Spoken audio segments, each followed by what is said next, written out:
안녕하세요. 김세리입니다. 2023년 겨울, 크리스마스를 앞두고 대부분의 사람들이 그 행복한 하루를 위해서 며칠 전부터 분주했던 때였어요. 특히나 미국 사람들, 크리스마스에 진심이잖아요. 준비해야 될 게 얼마나 많아요. 그동안 바빠가지고 잘 연락 못했던 사람들한테 전화도 좀 돌리고, 케이크도 준비해야 되고, 먹을 것도 준비해야 되고, 또 그 선물도 준비해야 되잖아요.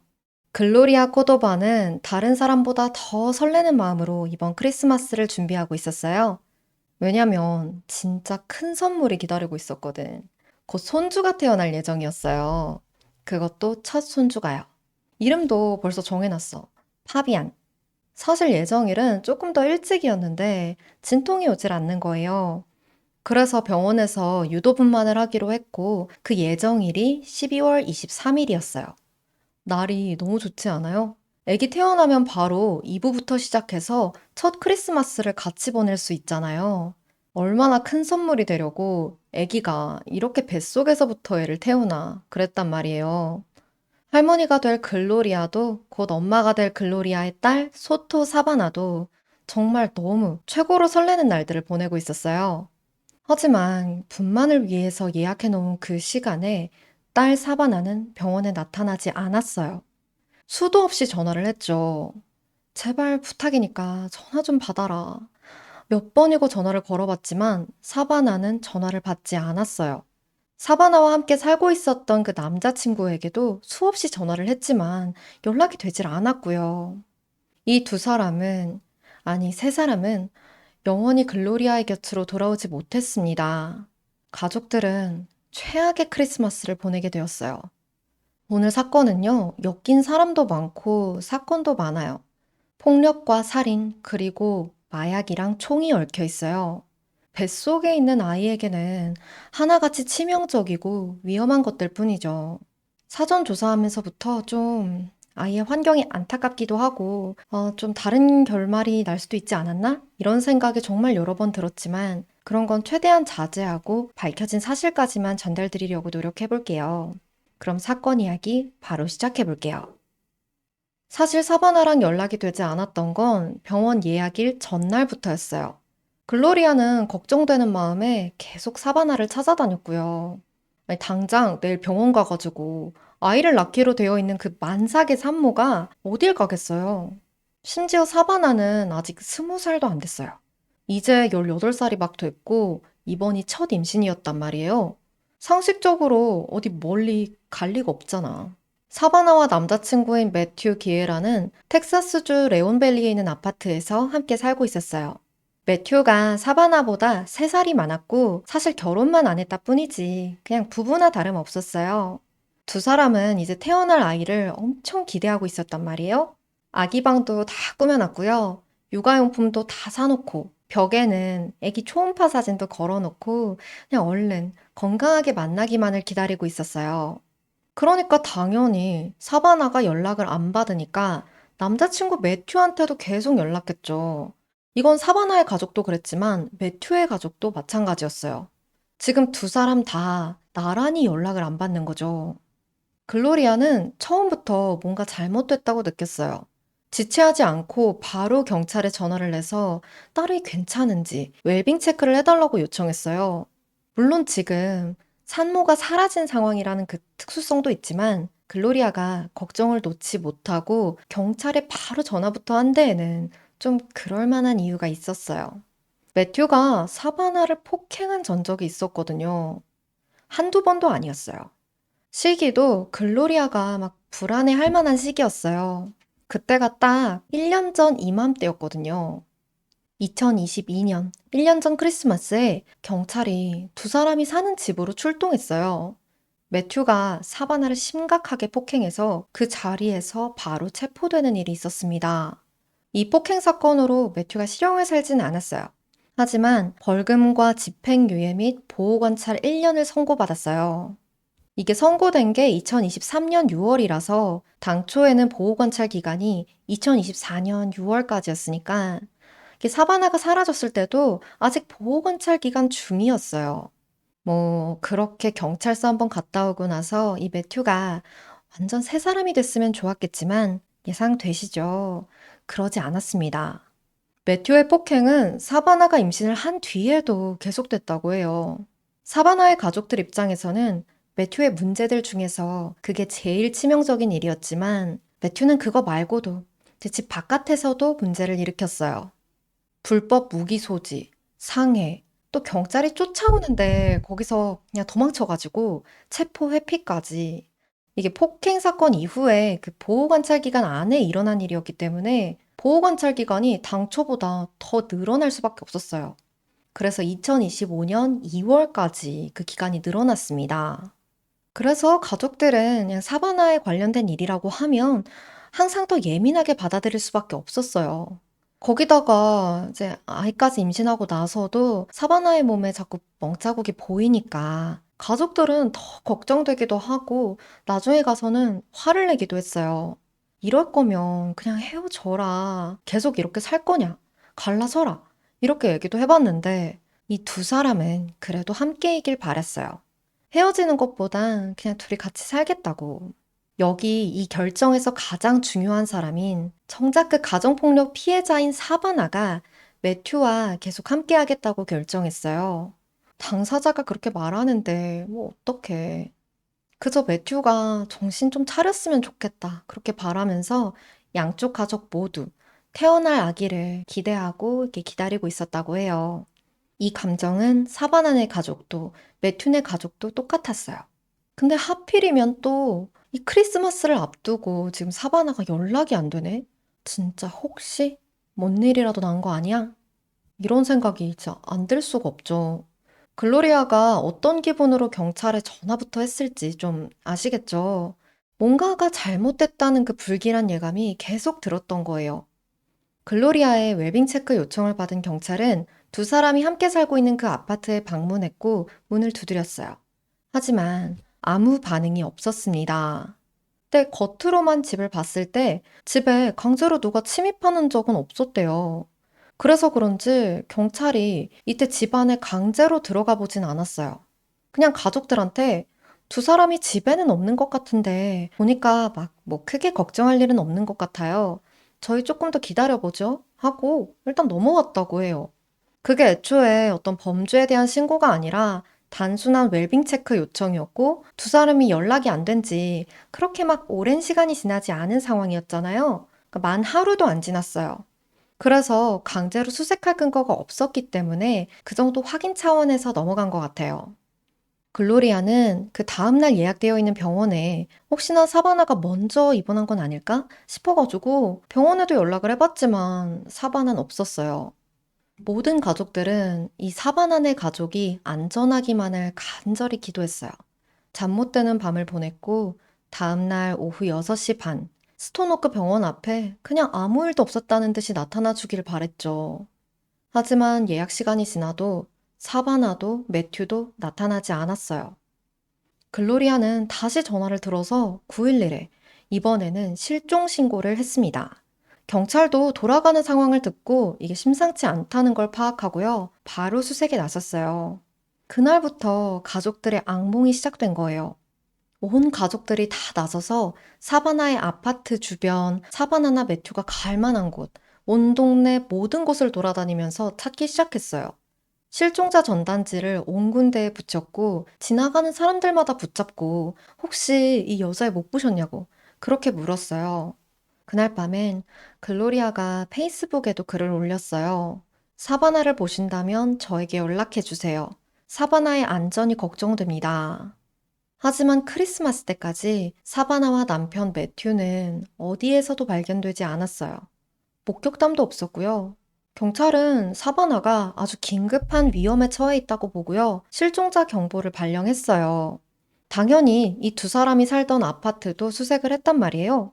근데 차가 없는 거예요. 두 사람이 타던 차는 회색 기아 옵티마였어요. 이게 없다? 그럼 차량을 이용한 납치 아니고서야 이 둘이 같이 차를 타고 나갔을 가능성이 제일 높잖아요. 경찰은 이 차량에 대한 정보도 대중에게 다 공개했어요. 지역 방송을 타고 두 사람의 실종 소식이 대대적으로 알려졌습니다. 사실 앞서 말씀드렸던 그 매튜의 가정폭력 전적 때문에 이때 매튜를 의심하는 목소리가 여기저기서 나왔어요. 워낙 그런 식의 유사한 사건이 많잖아요. 매튜의 아버지는 인터뷰에서 매튜가 범죄 전력이 있고 가정폭력을 저지른 건 맞다. 두 사람의 관계가 완벽한 건 아니었지만 두 사람은 행복했고 절대로 매튜가 사바나와 파비안을 죽이지 않았을 거라고 이야기했어요. 모두가 그게 사실이길 바랐고요. 그리고 그 다음 날인 12월 26일, 글로리아한테 전화가 한 통 왔어요. 여기 그 TV에서 본 회색 기아 옵티마 차량이 있어가지고요. 맞는지는 모르겠는데 혹시나 해가지고요. 전화를 건 사람은 데니케이 거리 5903번지에 살던 주민이었어요. 외출했다가 돌아오는데 집 앞에 TV에서 봤던 그 차량이 세워져 있는 거예요. 혹시나 해가지고 전화를 했고 그 차량 사진을 찍어서 가족들에게 보냈어요. 글로리아는 그 사진을 보자마자 알았어요. 그건 사바나와 매튜의 차가 맞았어요. 바로 경찰한테 연락했고 경찰은 데니케이 거리 5903번지로 향했어요. 여기는 두 사람의 집에서 한 5km 떨어진 아파트 단지였어요. 제보자의 말대로 아파트 뒤쪽 주차장에 차량이 세워져 있었어요. 담벼락을 향해서 약간 빗돌게 이렇게 전면 주차가 되어 있었는데 시동은 꺼져 있었고 주변에도 사람은 보이지 않았습니다. 다른 차량도 특별히 보이지 않았고요. 경찰은 차량으로 다가갔어요. 짙은 썬팅이 된 그 차량 유리 안으로 사람의 형상이 보였습니다. 차 앞좌석 조수석에는 배가 불러있는 여성이 죽어 있었고 뒷좌석에는 바지와 속옷이 벗겨져 있는 남성의 시신이 발견되었어요. 두 사람 모두 귀 뒤쪽, 머리 부분에 총상을 입은 상태였습니다. 사바나와 매튜가 맞았어요. 가족들의 염원에도 불구하고 이 세 사람은 돌아오지 못했습니다. 가족들은 이 소식을 듣고 무너져 내렸어요. 글로리아는 말 그대로 진짜 마음이 찢어지는 것 같았어요. 부모의 입장에선 자식의 소식으로 가장 듣고 싶지 않은 이야기잖아요. 그런데 너무 끔찍한 게 심지어 글로리아는요, 이런 고통을 겪는 게 처음도 아니었어요. 사실 글로리아에게는 사바나 말고도 아들이 한 명 더 있었거든요. 이선 소토. 이선은 사바나보다 나이가 어린 동생이었어요. 이선은 사바나보다 1년 먼저 죽었습니다. 살인사건이었어요. 빅터 나다니엘 리바스는 이를 갈고 있었어요. 저 조그만 놈이 감히 내 THC 카트리지를 훔쳐? 이러고요. 이게 뭘 훔쳤다는 거냐면 이거예요. 전자담배 리필 카트리지요. 근데 대마 성분이 들어가 있는 거. 성인도 안 된 애들이 사용하는 건 당연히 불법이에요. 당장 올해 2025년 9월부터는 성인한테도 규정이 더 강화됐고요. 아무튼 이선이 그 리바스의 이 카트리지를 훔쳤다고 해요. 자기 카트리지가 없어졌단 걸 알게 된 리바스는 길길이 날뛰었어요. 그게 이선의 짓이라는 걸 어떻게 바로 알았다고 해요. 난 내 걸 훔쳐간 놈을 찾아낼 거고 그 놈을 잡을 거야. 이렇게 말하면서 리바스는 바로 이선의 집으로 향했어요. 그리고 집에다 대고 총을 쐈습니다. 다행히 이때는 아무도 다치지 않았어요. 근데 집에 총을 쏴대니까 이 상황을 글로리아도 알게 된 거예요. 그래서 차라리 내가 물어주겠다. 만나서 그 카트리지 값 내가 지불할게. 이러고 아들 대신에 일을 좀 해결해 보려고 했어요. 하지만 애초에 이 리바스한테 그건 중요하지 않았어요. 내 걸 훔친 놈한테 보복하는 거. 이게 돈보다 더 중요했어요. 리바스는 또래 여자애한테 가서 부탁을 하나 했어요. 이선을 집 밖으로 꿰어내달라고. 인스타그램으로 연락해가지고 이선한테 약을 사고 싶다고 말하고 약속을 잡으면 밖으로 나올 거라고요. 그 여자애는 시키는 대로 했어요. 이선은 DM 온 걸 보고 거래를 받아들였고요. 다음날 오후 3시쯤 그 여자애랑 집 근처 공원에서 만나기로 했어요. 다음날 여자애가 나 이제 근처 도착했어 라고 보냈고 이선은 집을 나섰어요. 그러고 공원 쪽으로 갔는데 거기에 있던 건 약을 사고 싶다던 그 여자애가 아니었죠. 공원에서 매복하고 있던 리바스는 이선에게 총을 발사했습니다. 여러 번, 애가 죽을 때까지. 그러고 바로 차를 타고 그 현장에서 도망쳤어요. 무릎을 꿇고 빌라는 것도 아니고 훔쳐간 거 내놓으라는 것도 아니에요. 괘씸하니까 두들겨 패는 것도 아니고 그냥 아무런 기회조차 주지 않고 다짜고짜 총을 쏴버렸다고요. 그 카트리지 가격이 기껏해야 $60 정도 됐대요. 10만 원도 안 되죠. 그거에 손댔다고 15밖에 안 된 애를 죽인 거예요. 리바스는 차도 버리고 친구한테 연락해서 살려달라고도 하고 열심히 도주하려곤 했지만 얼마 못 가서 체포됐어요. 사바나의 가족은 이미 이렇게 너무 허무하게 아이를 잃어본 경험이 있었던 거예요. 아이는 이제 돌아올 수 없지만 정의가 이뤄지길 바라면서 리바스의 재판에 출석했어요. 하다못해 걔 입으로 사과라도 들어야 될 거 아니에요. 근데 리바스는 방청석에 앉아있는 그 가족들을 이렇게 발견하고는 조롱하는 제스처를 했어요. 몸짓으로.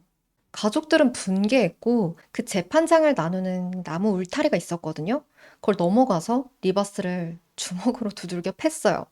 이런 말 하면 안 되지만 너무 속이 시원하더라고.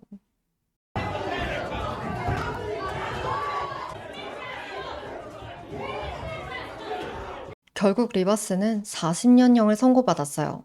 이것도 다 살고 나올지도 모르겠네. 아마 중간에 나올걸요? 아무튼 이 사건은 글로리아에게, 사바나에게, 그 소토 가족들에게 정말 영원히 가슴에 박힐 상처가 되었죠. 그렇게 이선을 잃은 지 채 2년도 안 돼서 지금 딸 사바나도 똑같이 총에 맞아 사망한 거예요. 가족들은 이 두 사람이 차 안에서 사망한 채 발견됐다는 얘기를 듣고 직감했어요. 이것도 어쩌면 비슷한 일일지도 모른다고. 사망한 매튜도 약에 연루가 되어 있다는 걸 다 알고 있었거든요. 매튜는 대놓고 마약, 현금, 있잖아요. 약간 그런 감성. 대놓고 약 사진을 올린 건 물론 아니지만 느낌 나게. 돈이랑 허세를 버무린 사진을 SNS에 자주 올리곤 했어요. 그리고 실제로 그 약이나 돈을 뺏으려고 하는 사람들한테 공격을 받은 적도 있었대요. 매튜한테 총을 쏜 사람들이 있었대요. SNS에 그런 거 올리는 게 진짜 위험한 거야. 만약에 10,000원짜리 100장을 손에 들고 이렇게 사진을 찍어 올렸다고 해봐요. 실제로는 그 100만 원이 전 재산일 수도 있어요. 하지만 보기에는 돈이 엄청 많아 보이니까 범죄의 타깃이 되기가 쉬워지는 거죠. 지금 사바나가 조수석에서, 매튜는 뒷좌석에서 발견이 됐잖아요. 가족들은 이 차에 분명히 누가 더 있었다. 그리고 아마도 그건 매튜와 관련된 어떤 불법적인 일에 연루된 사람이었을 거고 그 과정에서 뭔가 잘못됐을 거다. 이렇게 의심합니다. 근데 그렇게 생각하면서 한편으로는 사바나는 그놈의 약이랑 총 때문에 남동생을 잃었잖아요. 사바나한테도 그게 엄청 큰 상처였어요. 약은 무슨 뭐 담배를 옆에서 피우기만 해도 엄청 극혐했단 말이에요. 근데 아이가 태어날 날이 코앞인데 자발적으로 매튜 옆에 앉아가지고 약을 뭐 사는 자리든 파는 자리든 거래하는 데에 자발적으로 정말 따라간 건 맞냐 이런 생각도 들기 시작한 거예요. 샌 안토니오 경찰서장은 두 사람의 시신이 발견된 이후에 경찰 브리핑에서 이 사건은 매우 복잡하고 매우 매우 당황스럽다고 하면서 말을 아꼈습니다. 경찰은 차량 수색을 진행했어요. 지금 이 시점에서 가장 궁금한 건 이 차의 운전석에 앉아 있었을 사람이죠. 여기엔 제3자가 있었던 걸까요? 아니면 이런 생각도 해볼 수 있죠. 운전석에 앉아있던 매튜가 사바나를 먼저 쏘고 자기가 뒷좌석으로 가서 스스로 목숨을 끊었을 가능성은 없나? 결론부터 말씀드리자면 그건 확실히 아니었어요. 경찰은 살인 후 자살에 대한 가능성은 처음부터 배제했습니다. 매튜가 자기 머리에 총을 쐈으면 총이 그 차 안에 있어야 되잖아요. 근데 차 안에 애초에 총이 없었어요. 탄피는 발견됐는데 총이 없었어요. 그리고 매튜 바지가 내려가 있었다고 했잖아요. 그건 바지를 뭐 일부러 이렇게 벗기려고 내린 게 아니라 몸을 옮기려고 이렇게 질질 끌다가 벗겨진 흔적이었어요. 차로 끌어다가 태우려다가 이렇게 내려간 거지. 매튜의 몸에도 바닥에 끌리는 흔적이 있었고요. 무엇보다 차량 내부에도 물론 혈흔이 발견됐지만 차량 외부에도 피가 묻어 있었어요. 차 문이 다 닫혀 있는 채로 내부에서만 총격이 있었다면 나올 수가 없는 혈흔이었어요. 그럼 이 차량 바깥에서 총격이 있었다는 건데 차가 세워져 있던 그 주차장은 깨끗했어요. 차량 주변 바닥이나 뭐 담벼락 이런 데 살펴봐도 뭐 피가 묻은 흔적 이런 거 전혀 없었고요. 그냥 정말 깨끗한 주차장에 차만 덜렁 있었어요. 경찰은 아마 이 두 사람은 여기 이 주차장이 아닌 아예 다른 장소에서 살해당한 뒤에 여기로 옮겨졌을 거라고 추측했어요. 아마 운전석에 타고 있었던 매튜를 범인이 끌어다가 뒷좌석으로 옮겼을 거고요.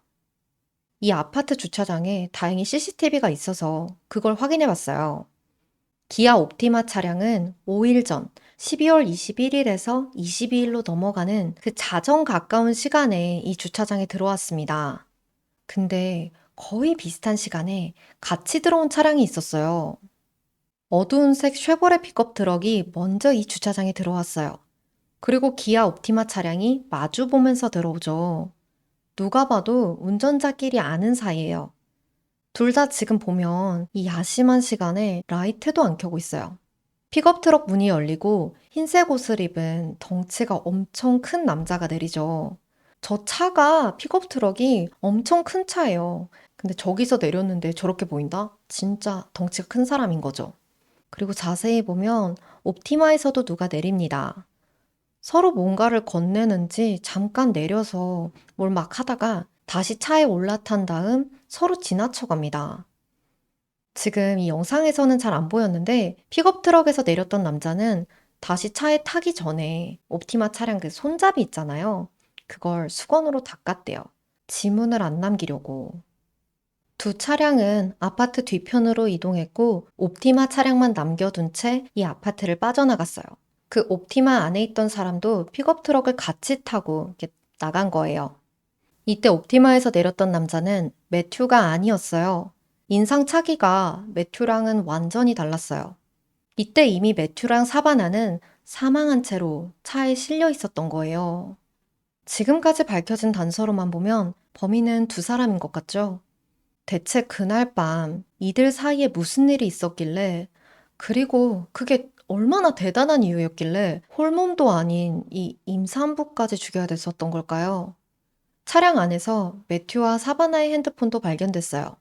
경찰은 그 핸드폰 기록들을 싹 조사하기 시작했어요. 소셜미디어, 통화 기록, GPS 기록, 진짜 싹 다 들여다봤죠. 그리고 두 사람 중 누군지는 모르겠는데 마지막으로 핸드폰으로 검색한 단어가 찰리찬 드라이브라는 걸 알게 됐어요. 제가 앞에서도 그 드라이브를 그냥 거리라고 표현했기 때문에 앞으로 이것도 그냥 찰리찬 거리라고 얘기할게요. 기아 차량 GPS 기록도 확인해 봤는데 그날 차량이 실제로 찰리찬 거리 주변에 있었다고 확인됐어요. 여기는 두 사람의 시신이 발견됐던 그 아파트랑 그렇게 멀지도 않은 곳이었거든요. 고작 1, 2km 정도 떨어져 있었어요. 그날 사바나와 매튜는 이 찰리찬 거리로 가려고 했던 것 같아요. 한 용사가 구글을 켜고 찰리찬 거리를 검색했어요. 그리고 스트리트 뷰를 쭉 봅니다. 두 사람은 여기를 왜, 누굴 만나러 갔을까? 스트리트 뷰를 따라서 그 동네를 쭉 살펴보고 있었는데 형사의 눈에 차량 한 대가 딱 들어온 거예요. 검은색 쉐보레 픽업 트럭. CCTV에서 봤던 거랑 같은 차량이 눈에 띈 거죠. 어떻게 그걸 찾아낸 거예요? 진짜 소름 돋지 않아요? 경찰은 차량의 소유주를 바로 확인한 다음에 그 집으로 향했어요. 문을 두드렸더니 한 남성이 문을 열고 나왔어요. 덩치가 아주 큰 히스패닉계 남성이 나왔습니다.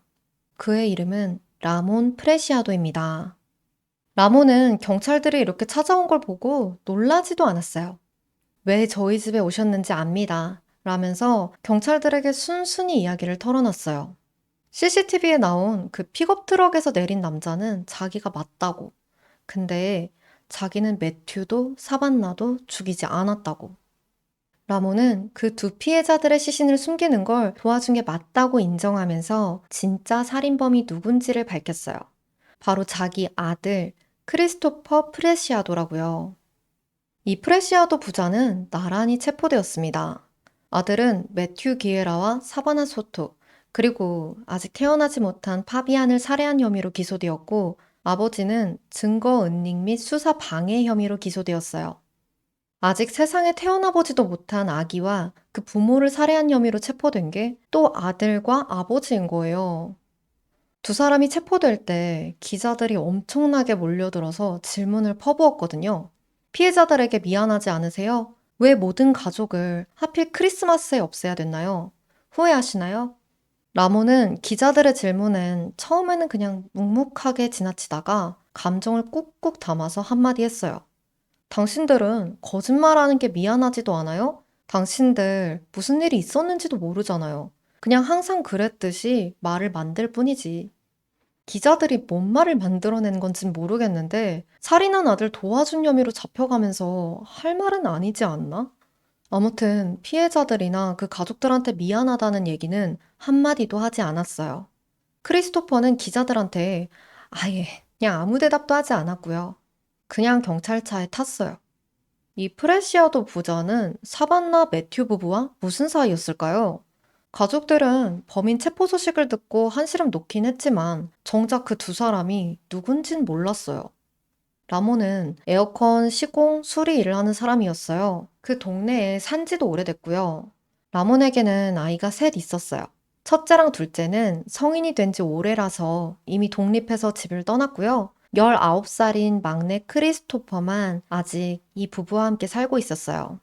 라몬의 진술에 따르면 라몬이 이 일에 개입을 하게 된 건 12월 21일 밤이었다고 해요. 크리스토퍼한테 전화가 먼저 온 거예요. 라몬은 전화를 받았고 아들이 사람을 죽였다는 걸 그때 알게 됐어요. 라몬은 이때 크리스토퍼를 설득해서 경찰서로 데려가는 대신에 아들을 돕는 걸 선택했어요. 일단 데니케이 거리에 있는 그 아파트 주차장에서 만나기로 하고 전화를 끊어요. 바로 픽업 트럭을 운전해서 약속된 장소에서 만났고 아들이 타고 온 그 은색 승용차에는 이미 사망한 두 사람이 실려 있었죠. 라몬의 진술에 의하면 라몬은 살인에는 손가락 하나 거들지 않은 거고 매튜와 사반나를 본 것도 그 주차장에서가 처음이라는 거예요. 그럼 진짜 무슨 일이 있었는지는 크리스토퍼만 알 거 아니에요? 여기서부터는 크리스토퍼의 주장이에요. 크리스토퍼는 인스타그램에서 매튜를 알게 됐다고 말했어요. 가족들의 우려와 같이 매튜는 SNS에서 약을 거래하고 있었어요. 크리스토퍼는 매튜에게 마리화나를 사고 싶다고 연락을 했죠. 자기 집 주소를 알려줬고 매튜와 사반나는 함께 그 찰리찬 거리에 있는 집 근처로 갔어요. 그리고 만나서 거래를 하는 중에 좀 문제가 생겼다고 해요. 먼저 매튜가 총을 겨눴고 그걸 빼앗으려고 하다가 총이 잘못 발사됐대요. 사반나는 그 총에 맞고 사망했고 그걸 본 매튜가 또다시 자기를 향해서 총구를 들이대서 또 그걸 빼앗으려고 막 몸싸움을 벌였고 그러다가 또 총이 잘못 발사돼서 이번엔 매튜가 맞고 사망했대요. 자기가 두 사람을 죽인 건 맞지만 자기 방어였다고. 일단 이건 말이 안 돼요. 매튜랑 사반나는 정확히 머리에 총상을 입었단 말이에요. 근데 그게 다 우연이라고. 뭐 우연히 잘못 발사된 총이 한 번도 아니고 두 번씩이나 그렇게 사람 머리에 명중할 확률이 얼마나 돼요. 부검 결과랑도 안 맞아요. 매튜는 총구가 머리 아주 가까이에 대어진 채로 그렇게 발사된 총에 사망했다고 해요. 몸싸움하다가 우연히 잘못 발사돼서 그렇게 나올 수 있는 상처가 아닌 거죠. 두 사람 모두 사망한 다음에 아빠한테 전화를 걸어가지고 도움을 요청했다는 부분은 라몬의 진술이랑 일치했어요. 어떻게든 자기가 먼저 공격당하는 상황이었다고 주장해서 감형을 받아보려고 하는 것 같은데 그 진술이랑 증거들이 하나도 맞질 않았어요. 그러니까 얘는 솔직하게 말하고 있지도 않은 거예요. 프레시아도 부자가 체포되고 나서 경찰은 그 집 안을 수색했고요. 그동안 찾지 못했던 범행 도구, 총을 찾아냈어요. 차량 안에서 발견됐던 그 탄피와 대조해 봤을 때 범행에 사용된 총이라는 게 확실해졌어요. 근데 그 총이 침실에서 발견됐거든요. 경찰이 수색하러 갔을 때 그 침실은 잠겨 있었어요. 라몬의 아내 미르타 로마노스가 문을 열어줘가지고 들어갔단 말이에요. 근데 그날만 그런 게 아니라 평소에도 그 침실 열쇠를 미르타가 관리했대요. 그래서 그 침실을 열고 닫는 건 미르타만 가능했대요. 그럼 그 총이 왜 거기 있냐고. 미르타는 자기는 정말 아무것도 몰랐고 범행이 일어난 날에 자기는 자고 있었다고 얘기했어요.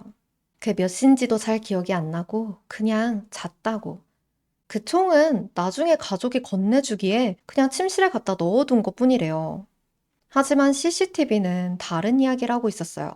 그 주택 주변을 촬영하고 있는 CCTV가 있었거든요. 그날 밤 자정이 넘은 시각에 집으로 이렇게 들어오고 있는 픽업 트럭에서는 세 사람이 내리고 있었어요.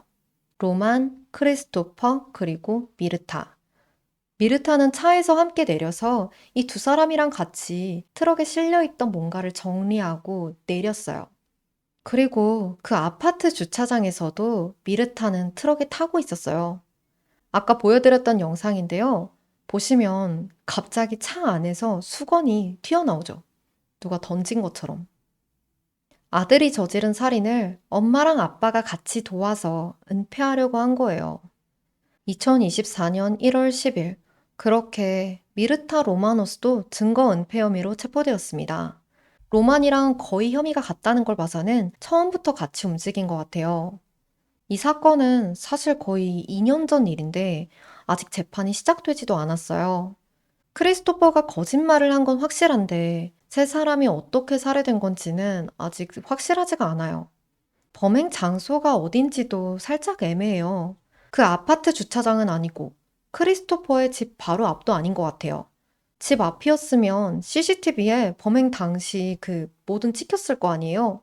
그리고 혈흔이든 총격 흔적이든 뭐든 발견이 됐을 텐데 그런 얘기가 하나도 없었거든요. 근데 또 어디 멀리서 벌어진 일은 절대 아닐 거예요. 기아 옵티마 차량 GPS 기록을 보면 밤 11시 50분에 크리스토퍼의 집 근처 찰리찬 거리에서 확인됐고 11시 54분에 아파트 주차장으로 이동한 게 확인됐거든요. 그러니까 이게 고작 4분 차이예요. 이 사건은 엄청 빠르게 일어났어요. 어디 멀리 이렇게 갔다 올 시간적 여유는 없었단 말이죠. 그럼 크리스토퍼의 집 근처에 그 주택만 쭉 늘어져 있는 어딘가에서 총을 쐈다는 건데 그 야밤에 싸우는 소리, 총 발사되는 소리를 아무도 못 들었을까요? 이 사건은 아직 의문이 되는 부분이 너무 많아요. 재판도 차일피일 미뤄지고 있어서 유가족들도 답답해하고 있고요. 와중에 지금까지 진행된 상황만 보면 내가 유가족이었잖아요. 그럼 진짜 화병 났을 것 같아요. 아빠 라모는 보석금을 내고 풀려났어요. 법원이 보석금 감액 신청을 받아들여줬고 그걸 지불을 했거든요. 그래서 지금 이미 감옥 밖에서 지내고 있어요. 미르타랑 크리스토퍼만 구금 중이고요. 미르타도 계속 보석금 감액 신청을 하고 있다고 하더라고요. 여건만 되면 나올 생각을 하고 있는 것 같아요. 그 찰리찬 거리에 있는 주택도 팔려고 내놨다고 하더라고. 지금 팔렸는지까진 모르겠지만 아무튼 지금까지는 미르타의 보석금 감액 신청들은 다 기각이 됐다고 하는데 그게 좀 줄어들게 되면 미르타도 나올지도 모르죠. 그리고 텍사스는 사형 제도가 있는 주거든요. 그러면 당연히 크리스토퍼는 사형이 구형될 거라고 생각했어요. 근데 검찰은 크리스토퍼에게는 사형을 구형하지 않기로 결정했어요. 얘가 사건 당시에 아직 20살이 안 됐잖아요. 나이도 어리고 그 전에 전과가 없었던 게 정상 참작이 됐다고 하네요. 사실상 매튜와 사바나의 아이 파비아는 태어나기로 했던 당초 예정일도 지났고 병원만 제때 갔으면 무사히 태어났을 거예요. 사바나가 죽었다 하더라도 바로 신고하고 병원으로 이송이 됐다면 정말 어떻게 됐을지 모르는 거예요.